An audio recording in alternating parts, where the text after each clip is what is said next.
But it was feeling really good today. What was going through your mind on those long runs? The one that kind of set us up for that last touchdown to take the lead, offense ended up setting up a pretty big hole there. I had to break one tackle, and once I picked my eyes up, and there was nobody there, I got pretty bug-eyed there and took a peek at the screen up there. Knew I just got to run hard and try getting as many yards as possible. There was a bunch of green grass, and a couple of those other ones, the offensive line, again, they did a great job up front, making those holes, getting guys blocked, and making it easy for me. Did you kind of regain your confidence running the ball? I don't know if I ever felt like I've really lost that confidence running the ball. I guess maybe since the injury, yes, I felt really good today. And when the O-line's, again, I'm just preaching that our O-line's so awesome. They're having a great day today. When they make it that easy for us up front, it makes our lives a whole lot easier, and it makes it a lot of fun. Were you surprised how open you were on a lot of those runs? It seemed like defense was very late to react on this. Yeah, and on one of the QB draws, too, I was kind of expecting them to have an all-out pressure there. I was thinking I was going to have to throw it up to Sam Hip for a one-on-one matchup out there, and they ended up all bailing out, so I got the opportunity to continue with that QB draw and ended up making a big play there. Wasn't really expecting to have a 67-yard run. I was expecting to have a long, sustained drive to finish out that game, but I told those guys pre-drive that we were going to take it one play at a time. We don't need to get it all in one play, and turns out we kind of did. Played a lot of great games, both in South Dakota State here as well. Where does this one tonight stack up in your career? Going against Penn State growing up, that's one of the premier powerhouses, and it's one of those games that you dream of playing in Kinnick, the striped out stadium, fully sold out. Again, a night game in Kinnick, this is what you dream as a kid, and it was so much fun playing out there. This is definitely one of those ones towards the top. Mark, when you were down for most quarterback yards as a single game in Iowa program history, are you aware of that?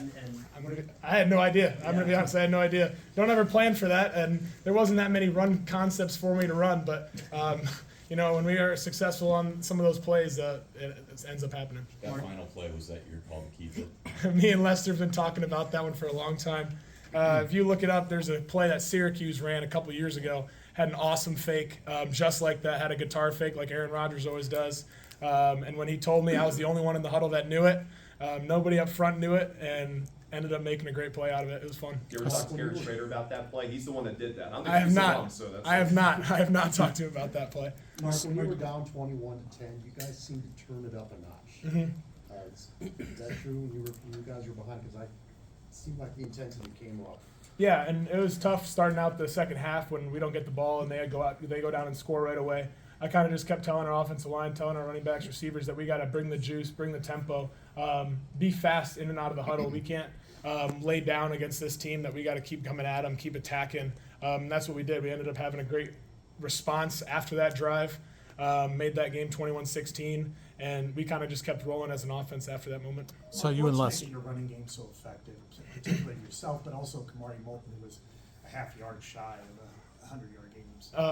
Kamari, first off, is just running with a lot of confidence right now. He's doing awesome, breaking tackles, running hard, getting through the holes fast.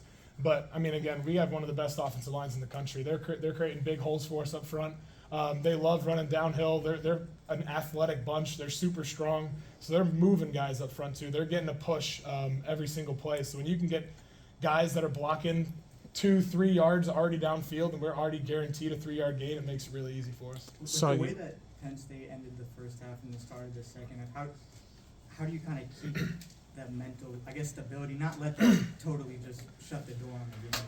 Yeah, and to end that first half, that's obviously not ideal, but Drew's been doing a great job all year, doing a great job in practice, making kicks from that distance, and he was doing it pregame, he was making from that distance. So for that to happen, that's really unfortunate, but again, we are a team that we got to respond after certain things that happen that way, and especially coming out in the second half, that's not an ideal situation, but as an offense we keep talking about, we got to be the reason and go out there and execute when we needed to, and tonight we did. I saw you and Tim share a moment after the game. What did he tell you?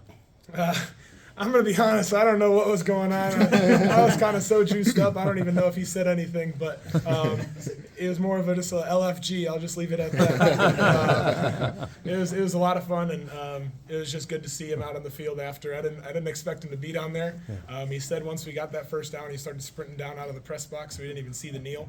And I was glad to get an embrace with him after the game. Mark, seemingly, apologies for the leading question, but it's this to us is a situation where it's like, this is what you brought Mark Gronowski in for. Did it feel like that to you going into that drive, and does it feel like that to you now, post-game? Yeah, I'm a guy that wants the ball in my hands whenever I got the opportunity to, and just talking with Coach Lester on the mic, even that first play of the game-leading drive, he said he was going to put the ball in my hands when we needed to, and he did, and I ended up making a great play there. And again, thanks to the offensive line for the blocks and everything up front. And then at the end there, we were kind of planning. We were talking about that play that we were going to end up running, the fake with me rolling out. And I'm trying to put the ball. They wanted me with the ball in my hands when I get the opportunity to, and I'm really happy to have that opportunity to get the ball in my hands. So I'm going to do what I can and keep pushing these guys, keep leading these guys as best I can, and we're going to try and keep moving this thing forward. How about the second touchdown run? I'm sorry, the answer to the 21-10 when you kept it on 3rd and goal from the 4. Was that a read for you? What was the deal there? So we called 2 plays in the huddle there, hoping for man coverage. They ended up not giving us the man coverage there that we wanted. So I had to can it, change it to a different play, and technically it was a run for the running back there, and I'm not supposed to keep it there. But, I got the right look there, and if I keep it, I get tackled. I get graded out 0 on that one, the complete F. But if I take it, I better be right, and it ended up being right there. So it ended up being a good play. Seemed like Penn State was really biting on those RPO looks. Just how much does it help to have those running backs kind of be a decoy for you to pull those reads? Yeah, it's awesome, and especially when Kamari's running hard like he is and had such a great running attack today, it makes all those RPO looks, all those quarterback run looks a whole lot easier for me. Mark, not that you guys ever lacked energy, or anything like that, but it seemed like after I think your 38-yard game, like you got up, you were looking at the sideline, hyping up everybody, looking at the crowd, hyping up. Did it feel like, I don't want to say a switch flipped, but it just seemed like you guys from that point on just really kind of accomplished exactly what you wanted to sound. Did you kind of feel like that was the play that kind of open things back up for you guys offensively? I think it definitely was part of it, and I felt like the whole offense as a whole kind of gained a little bit of confidence. And after going down 21-10, that's never a great situation to be in. And when you can get a play like that, get the boys juiced, especially I think it was a 3rd down play when we had that. That really gets the team moving. That really gets the offensive momentum to start playing hard. And I think we maybe scored every drive after that or something close to that. So again, it's a big confidence builder for us. Mark, I'm sure it hurt to not be on the field at the end of the Indiana game, but to be on the field and close this one out, how good did it feel knowing, I'm sure it hurt a lot to not be on the field last time. Yeah, it hurt a ton. I was super disappointed.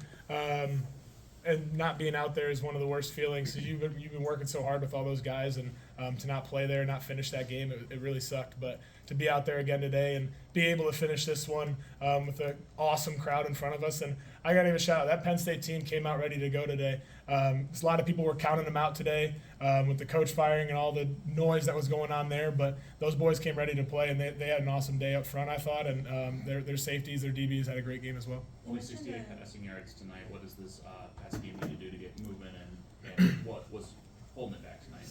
Yeah, their DBs they're playing really hard today. They're pressing us on the outsides and not giving our guys a great opportunity to try and get open. But when we were running the ball so well, it was kind of hard to stray away from that. We passed when we needed to get out of certain situations, and we were successful in some of them.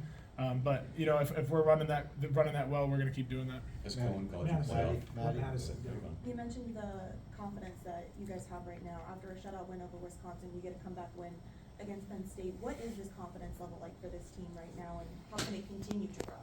Yeah, it's been really cool to see just not only with the confidence in the offense, but confidence in the defense and confidence in the team as a whole. I feel like this team has gotten really close together this year, really playing as a cohesive unit, kind of playing back-to-back. Like, defense maybe gave up that touchdown, but we were able to respond. We go out there and score. We need a huge stop by the defense on that 4th down that seal the game, and they do it. So I feel like we're playing great complementary football, and both sides of the ball are playing with a ton of confidence, which makes it a lot of fun for us. All right, thanks, Mark. I got one more.